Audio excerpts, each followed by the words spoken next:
Broadcast is now starting. All attendees are in listen-only mode. Hello, everyone. This is John from Transfinder with a couple folks as well. We're going to get ready to start our COVID-19 Part 4 webinar in just a few minutes. We're just waiting for the rest of the folks to trickle in. Appreciate your patience, and we'll talk to you soon.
All right, everyone. Again, my name is John Briggs. I'm the Client Implementation Manager at Transfinder, and it is my honor and pleasure today to be able to present to you Best Practices COVID-19, Navigating Uncharted Territory, Part 4. Now, before I get started, I just wanted to pass along the microphone to Steve Simmons, who represents NAPT, who have been kind enough to offer us a platform to talk today. So, Steve, take it away. Hey, thanks a lot, John. How you doing out there? Good afternoon. My name is Steve Simmons, and I am the president of NAPT. I'd like to welcome all of you to today's webinar. Just last week, Just last week, I read an interesting article which explained that Americans can't wait for the restrictions on their movements and interactions to end, and that only about 1/3 of us are actually practicing social distancing. If that's true, that's pretty disappointing. I don't like this whole thing any more than the rest of you, but I get it. If we want this to stop the spread, we have to stay away from each other, particularly those among us who have been unknowingly infected and may therefore unknowingly infect others. Social distancing is a major disruption to our lives in so many ways. It affects the economy and well-being of the American people, hurts the education of our children, and separates us from loved ones, including those who may be vulnerable. But while social distancing may be painful now, it offers the possibility of reducing the overall level of pain that we may have to endure during this crisis. Ultimately, social distancing is going to save lives. Dr. Anthony Fauci, director of the National Institute of Allergy and Infectious Diseases, has said repeatedly that any decision to loosen social distancing restrictions has to be based on data, just like we do our day-to-day work, not emotion. For instance, a locality, state, or region must see its confirmed COVID-19 case numbers decrease over a 2-week period. This is to account for the disease's incubation period before we even consider mitigation modifications. Similar dips in hospitalization and death rates, as well as improved recovery rates, would also be a welcome sign. Our healthcare system is under significant stress and strain, not to mention the immeasurable pressure on the amazing doctors, nurses, and medical staff who are on the front lines working tirelessly to protect and heal us. We have to get to a place where our healthcare system is no longer at being overwhelmed, meaning it must have the necessary personal protective equipment to protect the medical staff to be healthy, and enough ventilators for those who need them to survive. I've seen news reports that all of these benchmarks are finally beginning to take shape. That's great news. Let's hope these trends continue. In the meantime, I'm coping with the challenges presented by social distancing by remembering that social distancing really means physical distancing.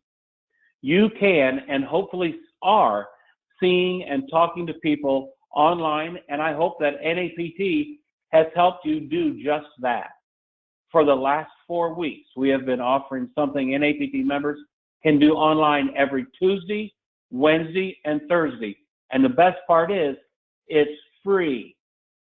Whether it's a workshop, a PDS class, a panel discussion, or a town hall conversation, we're trying to bring you something very interesting, something helpful, and hopefully something fun that will enable you to stay connected with your professional friends and family. We're delighted that those of you who aren't currently members of NAPT have joined us today. We're especially pleased to welcome members of the other 2 national associations, the National Association of State Directors of Pupil Transportation Services, or as we know them as NASDPTS, and the National School Transportation Association, or NSTA. I've had the great pleasure of getting to know the NASDPTS president, Mike Laraco, and the state director of Pupil Transportation in Indiana, and the NSTA president, John Benish, who is also the president and COO of Cook, Illinois Corporation. And I'm delighted they have dialed in today. Thanks a lot, guys. And as you will see, our executive directors work really, really well together. It's a priority for all of us to stay close to you, all of you, to understand how your lives are impacted and help where we are able to. We're all here for you and to share our business partners like Transfinder. I'd like to offer my personal thanks to Tony Civitella and his amazing staff for their help and support, not only with today's webinar and the entire series of them which we have done together, but also for their support in the industry in general. Tony is all about family, and as we all know, the industry is like a great big family. Tony is also forward-thinking. He is creative, and he asks a whole lot of questions that usually require a lot of thinking before you answer. And he has instilled that same culture in his company. All of his employees, especially those that have worked on this project, have been really, really helpful and are utterly professional. It has been a pleasure to work with all of you on this project, and we look forward to do more projects together in the future. That being said, it is now my pleasure to pass the screen and the microphone to Tony Civitella, who will share with you some of his thoughts today. Tony. Thank you. Wow, that was a great introduction. And I want to thank everyone again for attending, making time today to talk about how we could navigate together on this uncharted territory caused by this crisis, of course, this COVID-19. And, you know, talk about the social distancing. I'm here at home, and let me tell you, yesterday it was just, I didn't work too much. It was Easter time, so, you know, being Italian, that was really the biggest holiday in my house, always. So Sunday, I really took a lay low, but I started very early yesterday morning, and I think I went to bed around 1:30, 2 o'clock in the morning, and I didn't see my son or my wife. It's like, man, they thought that I'm doing the social distancing right there, but really, we are finding so many different things that we must do, and I love how everyone is stepping up. And again, Steve, thank you for everything NAPT is doing, and really what as a group what you're doing. I've noticed just from the attendees, this will probably be the largest attended webinar that we've held the past few weeks. So that I'm so proud of every single person that's really part of this. And of course, thank you to Mike Martin. I want to thank the panelists, is Charlie, Kurt, and of course Mike.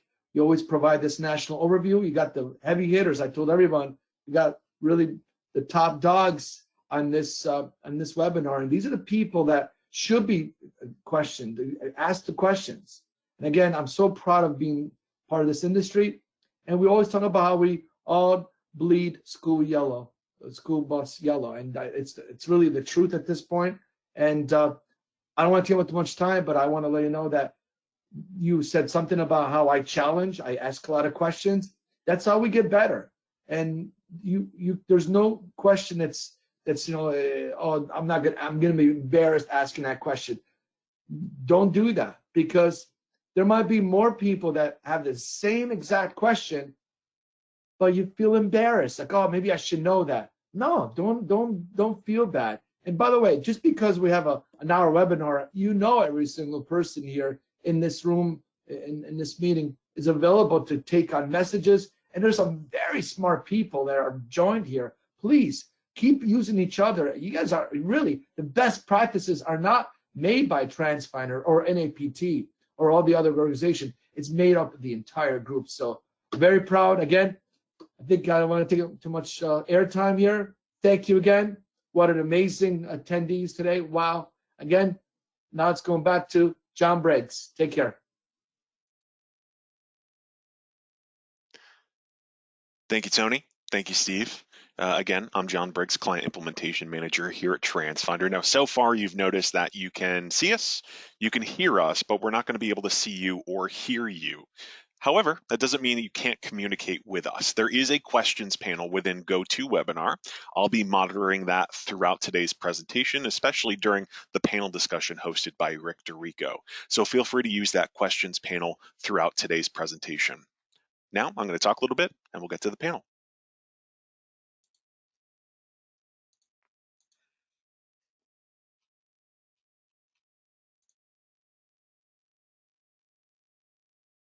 All right, so welcome everybody. If you can't tell what that is a trophy, because everyone in this room is a champion of change. We've taken on so many new tasks, so many new responsibilities.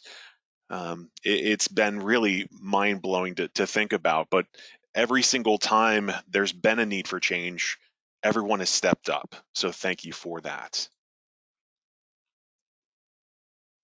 We want to make a point to emphasize the positive news, how different school districts are helping their communities. There are plenty of outlets and plenty of places to get other kinds of news, but we want to be a focus and have a focus on that positive news. And we'll give you an outlet to share that in just a little bit. And then finally, the best way to combat these changing times is to stay informed, to pull in as many different perspectives as possible. So that's what we're trying to do every week here with our webinar, is bring in different perspectives on different topics so you can find the solution that fits you best.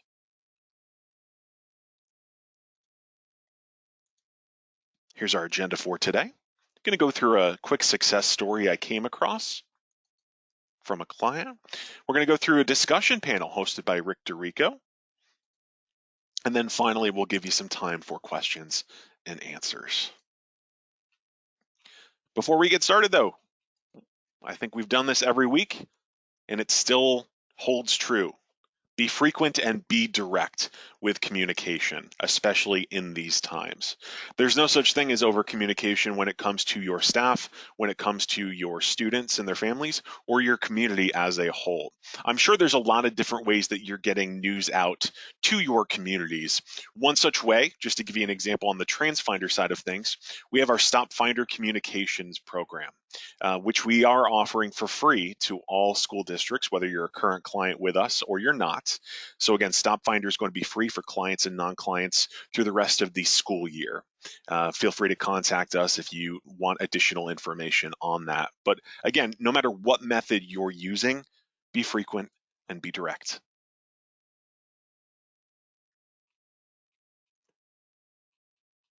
All right. So a story that I came across that I thought was pretty interesting was from Hazleton area schools. They had reached out to us last week to get a sense of students that may not have access to the internet. What they did is they utilized a character field or an identifier to highlight those students and then place the students that may have difficulty getting internet access on a map. From there, their hope and their goal is to create a series of hubs or hotspots that those students can use to do things like complete assignments or take tests. So again, another unique way that someone is addressing the COVID-19 crisis. Wanted to highlight that story for everybody. I mentioned at the beginning here, I'm sure a lot of you have a story. We have an outlet for you to share that. So my story at transfinder.com. If you've been to transfinder.com lately, you may have noticed that we have a page dedicated to all COVID-19 resources. It includes case studies. It includes stories that have been submitted to us from my story at transfinder.com. Also, state and federal resources in terms of rules and regulations. So there's a lot of good information to be had, transfinder.com, or submit a story to my story at transfinder.com. And just a reminder, it is certainly not business as usual, but we are still getting business done. And with that said, I'm going to pass the microphone over to my colleague, Rick DeRico, who will introduce the panel and we'll get some questions answered. Thank you so much, John. That was great information, and I love the expression champions of change. That's awesome. My panelists, I'll introduce you guys, but feel free to make yourselves visible now so I'm not the only one being looked at, because that's not fair to anybody. I want to welcome everybody again. This is our 4th best practices webinar. I can't believe how fast this has flown by with NAPT. My name is Rick DeRico, and I'm the Director of Public Relations at Transfinder. We just continue to hear great things that school districts are doing across the country to reach their communities in this very troubling, trying time. We are also hearing some concerns that are bubbling up, and some of our panelists have actually provided questions that they're hearing. So we are going to be addressing these concerns as well. And as John mentioned, we would love to hear your questions, and we'll get to them as many of them as we can. And if we have to follow up in other ways, we will. Today's panel will address these concerns, though, and information from today's panel will also be on our best practices page, as well as the Hazleton story that John just mentioned. Our best practices page is anchored off of our homepage, which is transfinder.com. So without further ado, I want to welcome our panel once again, back by popular demand. Mike Martin, Executive Director of the National Association for Pupil Transportation. Thank you, Mike.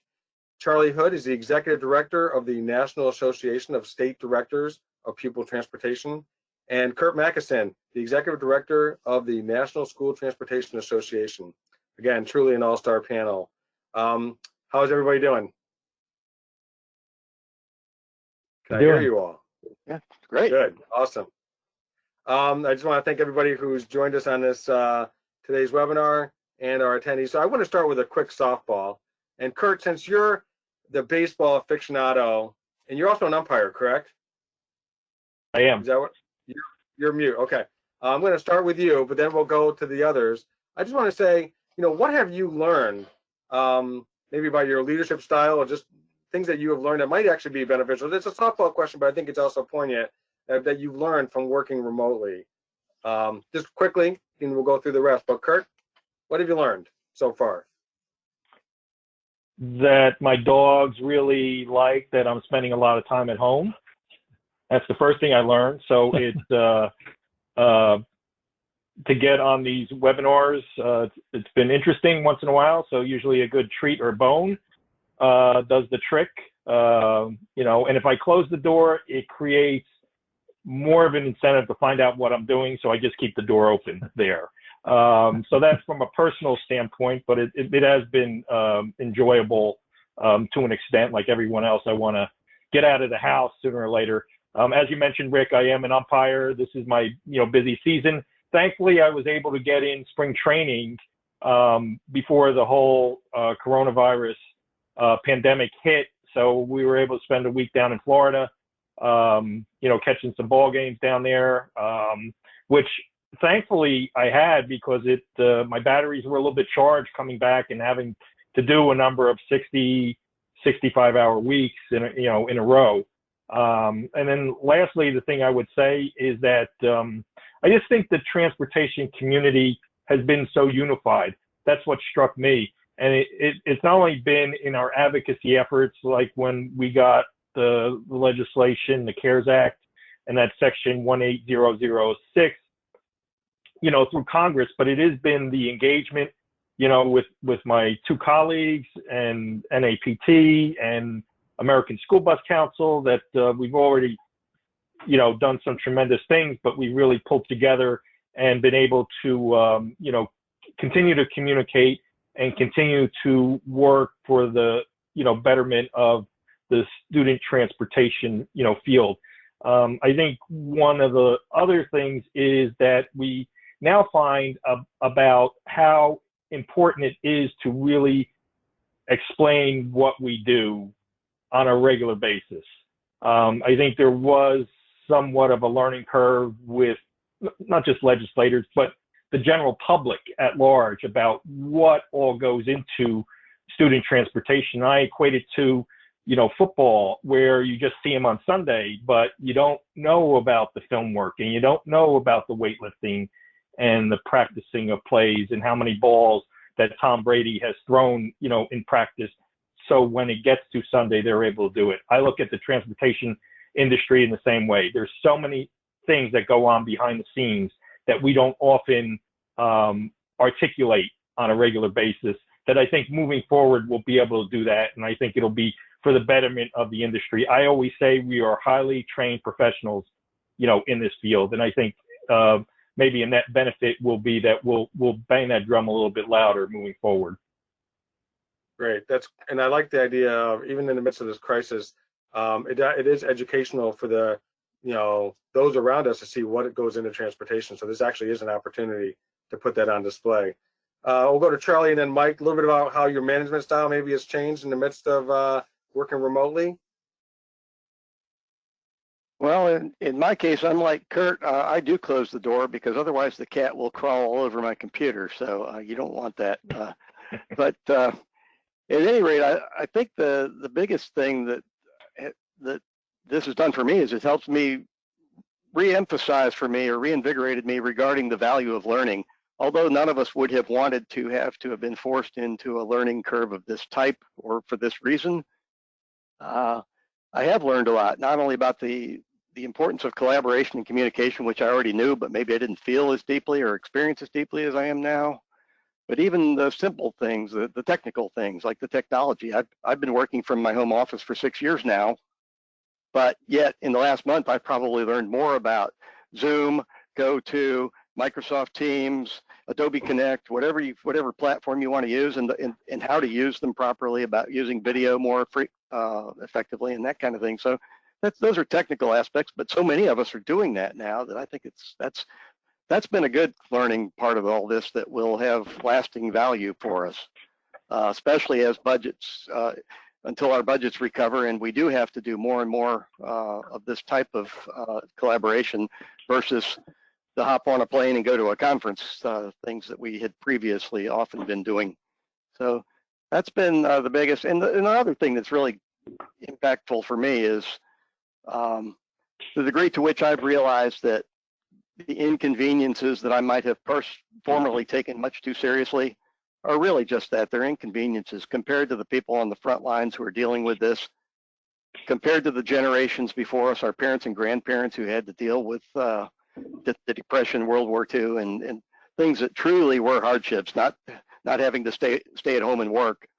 That's really been humbling for me. That's been a very big help for me to keep a more positive outlook based on the insignificance of the things that I'm really involved with. That's great. Thank you so much, Charlie. That's great. That's great. And Michael? In terms of management style, Rick, I would have to say number one is flexibility. This has created, I think, an entirely new environment for all of us, not just for me, but from a leadership standpoint, it's really made it clear that you can have a plan, but you need to make sure you have a plan B, a plan C, a plan D, and maybe even a plan E sometimes. I've also learned that from a management perspective, a little bit of me goes a long way. My staff, I think, is pretty happy. They don't have to see me every day. And I'm not sure that my wife and my daughter are thrilled that they see me every single day now. So, that's been a bit of an eye opener for me. Joking, of course, at least I hope. But one of the other things I think it's done for me from a management perspective too, is it's made me realize that you have to you work as I think you Tony alluded earlier. There's a lot of really, really smart people in the world, right? And my father used to tell me all the time, if you ever think that you're the smartest person in the room, you already proved to everybody else that you're not. And that, I think, has been really emphasized by this standard, right? You hire smart people, you give them clear direction, you make sure they have the tools that they need, and you get the heck out of the way. Let them do their job, And to me, I think that's especially true in the operations side of school transportation. I think you've seen, and we'll probably talk about drivers who have come forward and said to their supervisors or the director or whoever their employer is, and say, look, here's what I want to do. And I think you have to trust those people. They have good intentions. They have instincts, and if you train them well, and if you manage them appropriately, they will do the work that needs to be done. Very good. That's good stuff. The importance of delegation, all of a sudden you do see people rising. We've seen districts rise to the occasion, but also within our districts, people rise to the occasion and want to take on new challenges. And it's good to empower them to do that. Awesome. Well, thank you. So I'm going to get into, we talked about the CARES Act last week. I want to revisit it. Now, one thing I should let the attendees know is that we've asked our panelists to reach out to their communities and find out what questions they have. So these are real questions that you guys have gathered, and I want to share some of these, and then hopefully we'll get some others from those listening on. But this is just starting off with the CARES Act, that this one person said that they've been reading about it, and it includes funding for driver and attendant wages to contractors, but that states can choose not to use the funds for this purpose. That's the question. They said, can you confirm that or not, Kurt? Well, actually, there's not funding per se for that. The funding in the CARES Act really is earmarked for those items that are directly related to coronavirus, that the cost incurred by school districts related to coronavirus. From a transportation standpoint, those dollars have already been allocated in state budgets for the present school year. And so I think there's maybe some confusion around that section 18006 that said that as a condition of funding, that districts should pay their, transportation, or their contractors, not just limited to transportation, but their contractors and employees to the greatest extent practicable, as a condition of funding to receive monies under the Education Stabilization Act. And so, they're not, while there's not direct funding, there is that tie that in order for districts to receive that funding, that they have to adhere to that section 18006. And we've seen, varying levels of success with that around the country, but it is a condition of funding. But those transportation funds, really have already been allocated. And so, in most cases, we're just talking about following through on contracts as if coronavirus, this pandemic, did not exist. So that's really the nexus. It's pretty simple, but there's been a lot of interpretations around the country about that provision. Exactly.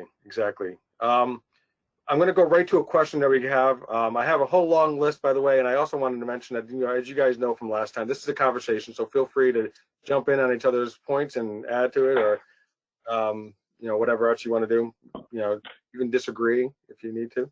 But I'm going to take this next question from Jeremy. Actually, he said, "What are the best practices for cleaning school buses now related to COVID-19?"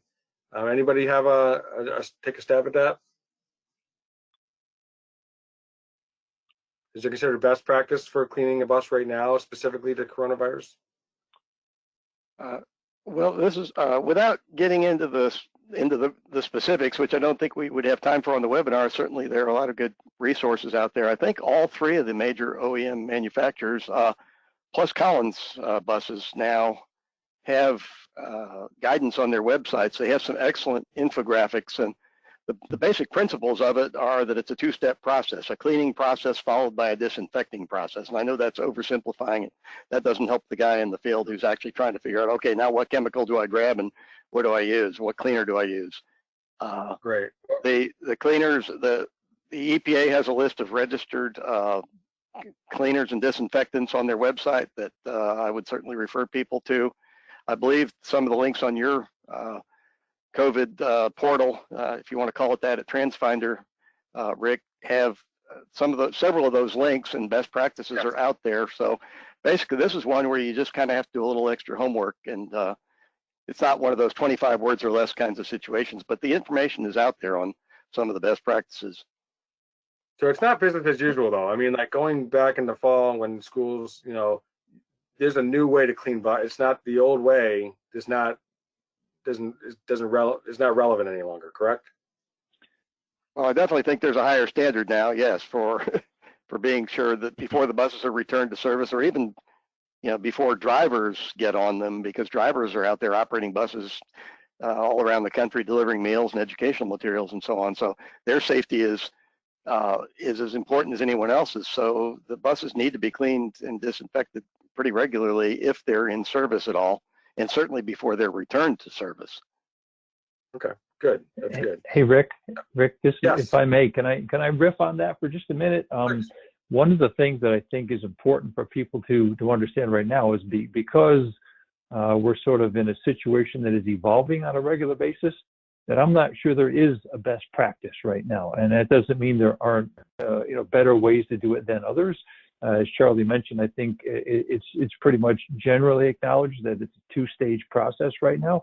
And as Charlie also alluded, a lot of the vehicle manufacturers and frankly some of the other aftermarket product suppliers that have their equipment on the bus have recommendations for you. So I would say the first thing you should do is visit either their sites or contact your sales representatives there. But the point of emphasis for me is that this is an opportunity for us as an industry to generally come up with something that is best practice. I think part of what we're doing here in this webinar and overall is collecting the information about how different people do it, talking to experts outside of our field and our community in general, and then we'll have to synthesize it at some point. And I think we've been sort of forced into a situation where we have to clean in an exigent emergency kind of a situation, but it's an opportunity for us also to generally create a best practices. And I would like it something like the National Congress of School Transportation, where we all get together, we discuss and debate, we come to some sort of consensus, and then when you go back after that Congress, it's up to you to determine to what extent you want to either adopt that in its entirety or modify it to meet your local needs. I think this is an opportunity for us to do that in terms of cleaning and disinfecting school buses, because heretofore, correct me if I'm wrong, I don't think we've ever really had a best practices discussion about how you clean a school bus. One person mentioned, listening to your comments here, that sanitizing supplies and PPEs are in severe shortage and will be for some time to come. This is one of the more difficult problems that we need to overcome. So anybody want to add? Yeah, for sure. Okay. I mean, so is toilet paper, right? I mean, and one of the things, I mean, I'm not joking, I'm serious. One of the things I learned is that the reason there's a shortage of toilet paper is because the people that produce toilet paper on a regular basis have 3 shifts running around the clock, and they're making as much toilet paper as they can make right now, right? So we're going to find a situation where the balance is going to have to settle out. Right now, we desperately need those kinds of cleaning supplies, and the people that make them are going to have to adjust to meet the market demand. I think that will happen, but yeah, to me, that's the analogy right now. It's like toilet paper. Yeah. That's the feedback that we've gotten too, Rick, is that these cleaning supplies are in short supply, but what we've tried to do is create access points for our members to have multiple, vendors to be able to contact in order to get these supplies. Very good. One question that your groups have submitted to you was that there's a concern that they foresee drivers being scared to death to transport students in the fear of catching COVID-19 from the kids when schools open again. And so the question was, how do you protect them? But more importantly, how do you also lessen this fear factor without taking away from the seriousness of the virus as well? I think that's a question probably for all 3 of you. So we'll start with Charlie, who's looking thoughtful. Well, I really, that's obviously a mouthful, and it's a really insightful question, because that will happen. We will definitely have issues relating to not just the personal protective equipment or whatever might be recommended for drivers in the interim until things do get back to quote unquote normal, but Mike has pointed out to me on a couple of occasions that we may even have concerns from parents about social distancing of kids in school buses. Are they going to want us to put 3 elementary students to a seat like we often do now? That kind of thing. So I think my personal takeaway on this is that this may be another area where we, as the 3 associations, Mike had kind of a good segue lead into some thoughts that are whirring in my head about us 3 associations getting together and developing those consensus best practices. We can't wait for the National Congress in this case, because that won't take place until 2021 now. So maybe but there certainly are ways that the 3 associations and their incredibly creative, knowledgeable members can collaborate and produce a joint best practice paper, or whatever we want to call it, on these issues. But specifically in terms of when drivers are okay to get back on buses and how we deal with that, I think the more we can lean on authoritative sources like CDC and other recognized leadership sources for those kinds of things, the better off we'll be. So I think we're going to have to take quite a bit of our guidance from national health organizations and agencies. Okay. Sorry about that noise in the background. I don't know what it is. I'm sure somebody's working on it to mitigate it. Anything else, Kurt or Michael, want to add to that? I've got if I may, I've got another thought that occurs to me there too, and it's kind of again a sort of a riff on the answer, and that is that one of the things I know that school superintendents are doing right now in particular is they are forming some sort of like a back to school task force is what I'll call it, and they're working sort of in a larger scheme of things, focusing on things like student well-being, academics, staff support, recruitment and retention, finance and operations, a variety of areas, and they're asking people within their respective school systems, regardless of the state and regardless of the size of the system, to serve on this task force. And the points here are twofold. Number one, it seems to me, as Charlie alluded, whenever we go back to school, and whether that's sometime later this year, which is looking less likely by the day, and or sometime during the already planned next school year, we're going to have task forces of our own. And the first thing I would recommend to everyone is you should start now at the local level, going to your school superintendent, going to your business official, going to your school board and saying, if and or when you create that back to school task force, I want to be on it. Transportation needs to be involved in that conversation because the questions you have and the answers that you can provide are going to be incredibly relevant in those variety of areas. And let's talk, for example, about like the student well-being question, as Charlie alluded. I know, just because I've talked to parents in my neighborhood and elsewhere, that there is a very real concern about having their students close to each other, especially when you see data that comes out periodically that now 6 feet isn't enough, it should be 13 feet or whatever the actual number ends up being. I mean, those are real concerns. We need to acknowledge them, and I think we need to ensure that we have some answers for them. One of the other things that I've also seen and heard from people is that the kids themselves don't understand.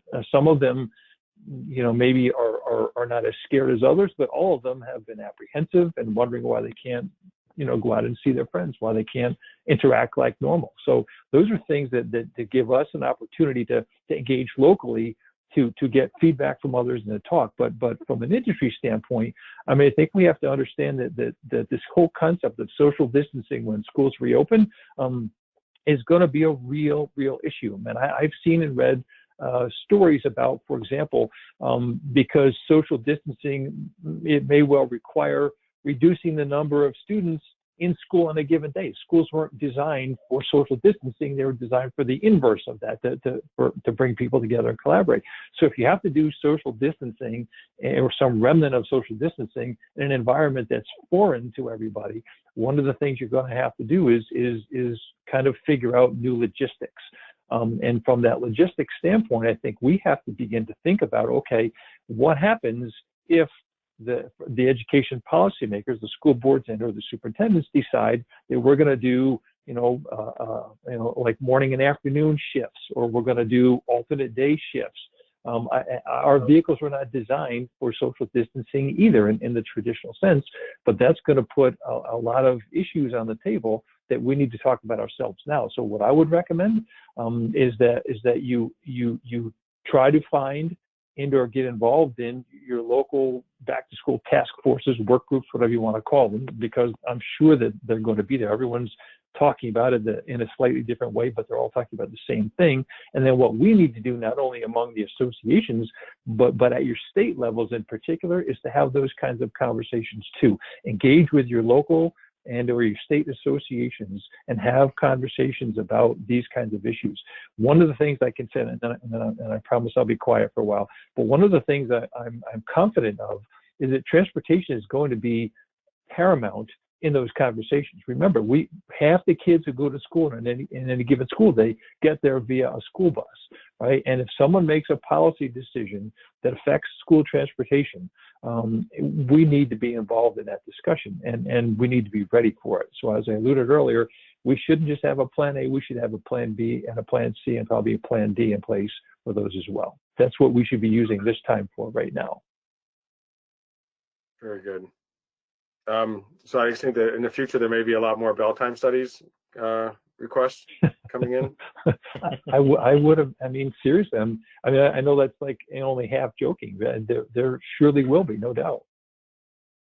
I'm going to go to some questions here from the attendees. Karen throws out, and just I'm going to piece these together because they're sort of related, but they go a little bit further.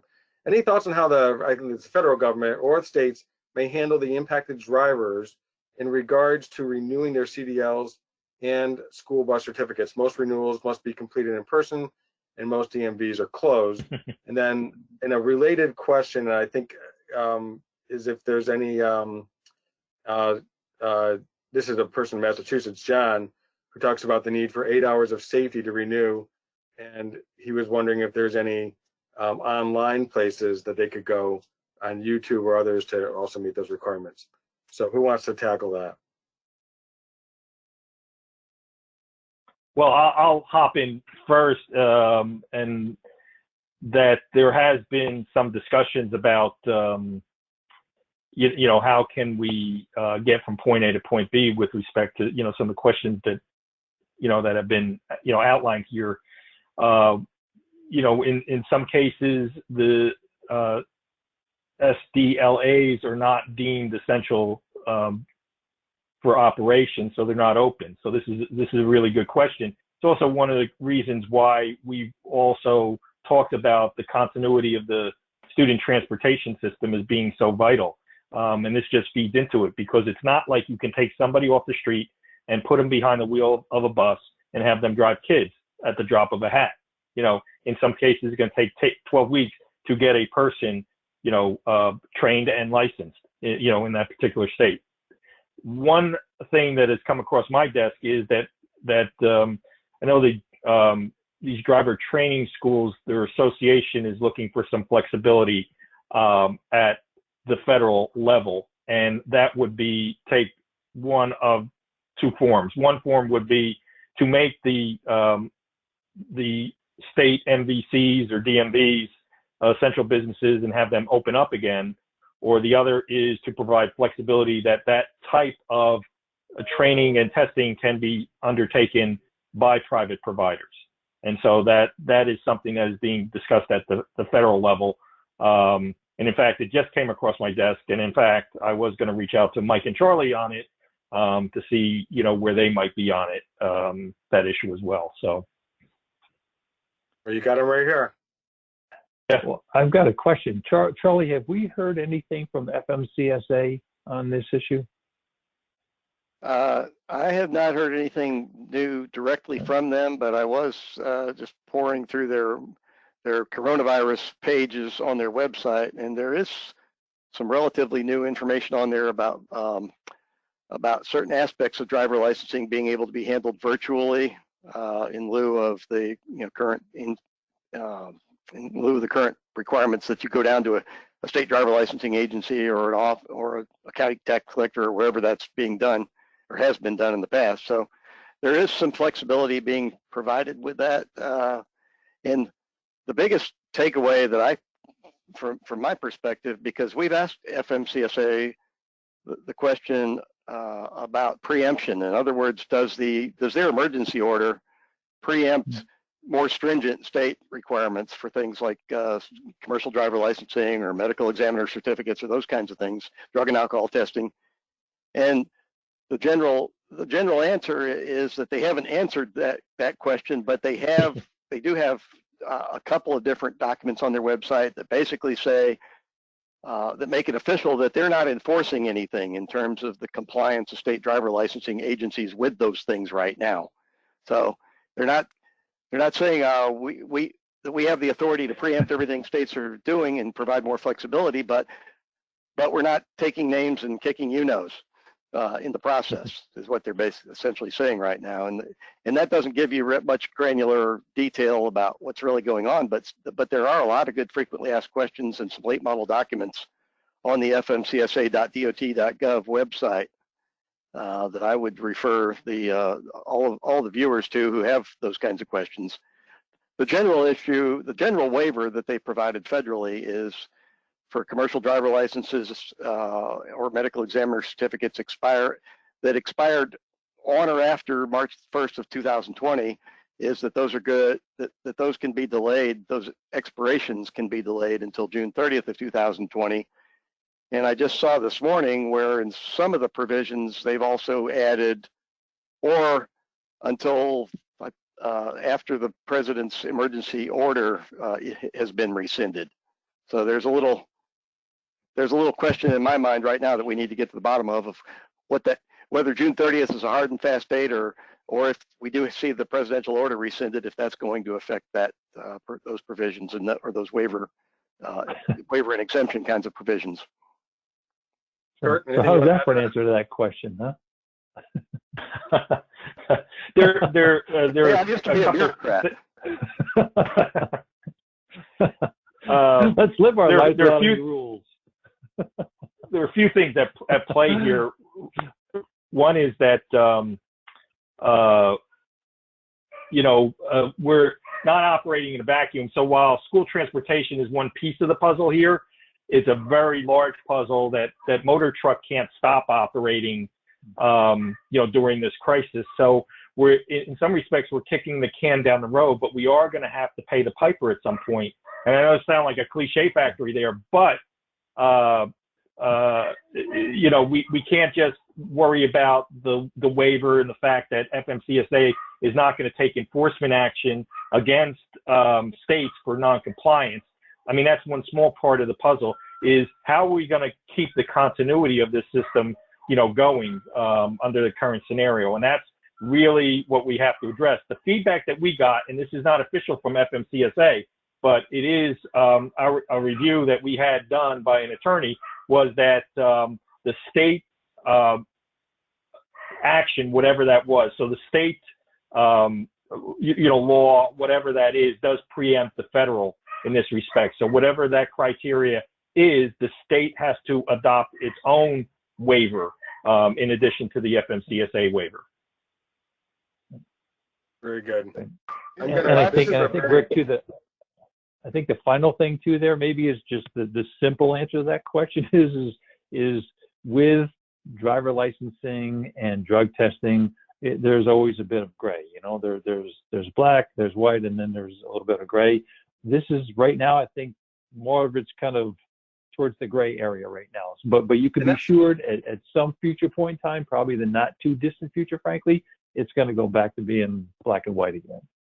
And as I said last week, and it is worth repeating, few of what I say is worth repeating, but this one might be, is that this is being, we talked about this plane being built midair, and if you guys don't know the answer, then everybody can feel a little rest assured that there's no clear answer yet, because you guys are in the thick of things.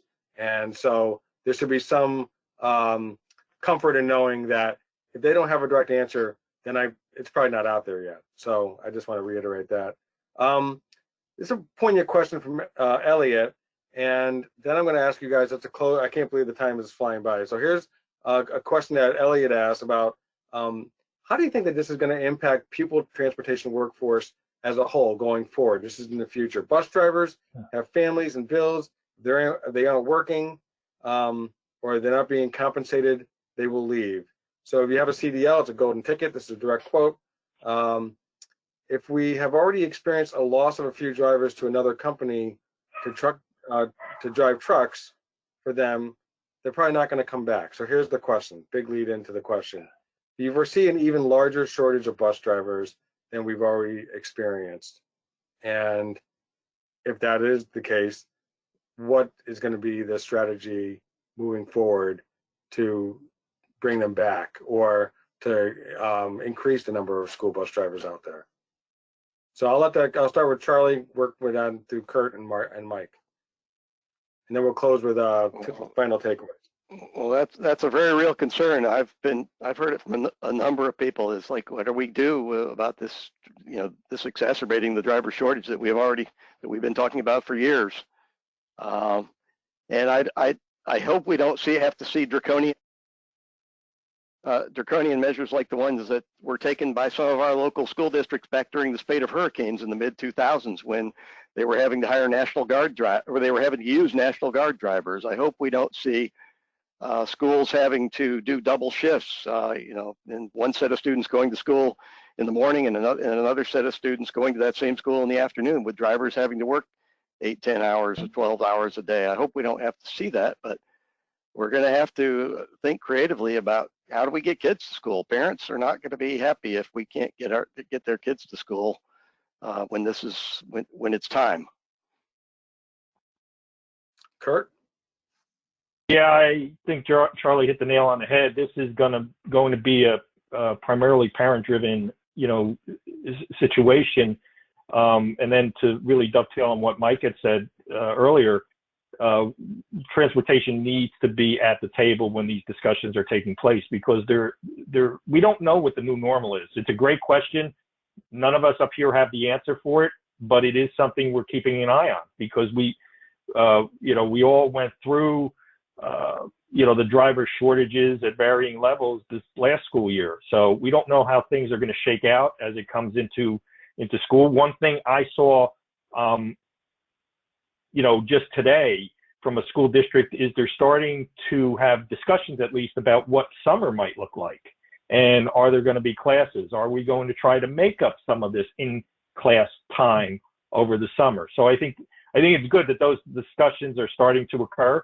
I think we have to be at the table to voice, our concerns, our solutions, at every step of the way. And I think that is a positive step that we're thinking in those terms. But it is something I think all three of us are very concerned about moving forward. But as far as having a clear-cut idea of what's going to go on and clear-cut answer, I can't offer one right now. But we are looking at it. And we are looking at it with concern. Rick, I'll offer you a bit of a counterbalance to both of those, and I don't disagree with either one of them, but I'm going to give you an alternative worldview, right? We all do. We talk to reporters all the time, right? And it typically happens, around the time that school startup begins, whether that's in the fall or even in January sometime. And I've been doing this for almost 26 years now altogether.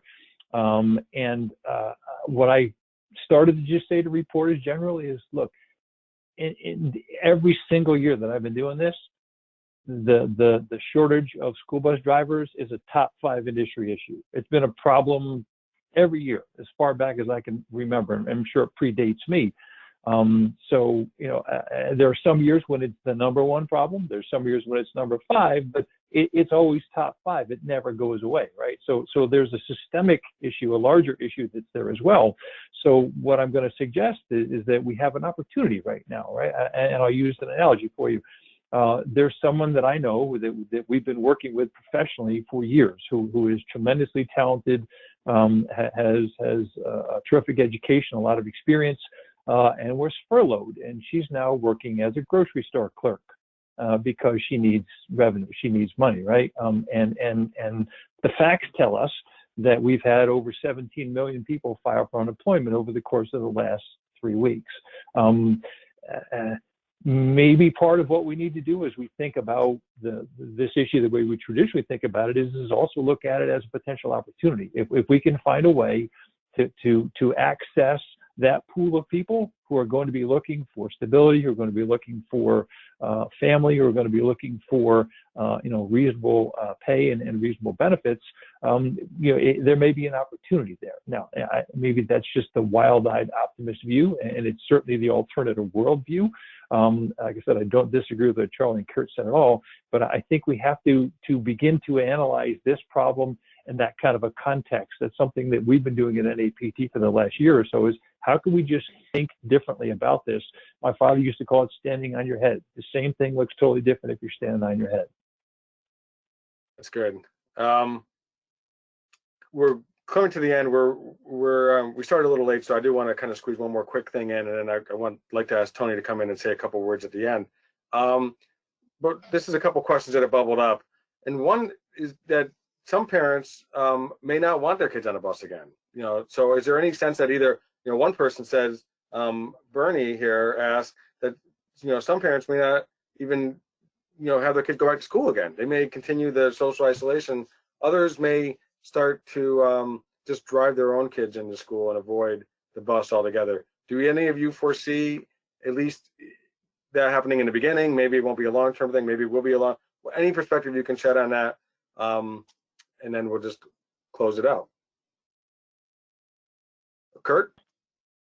Well, I think the first thing, Rick, is that we have to be mindful that there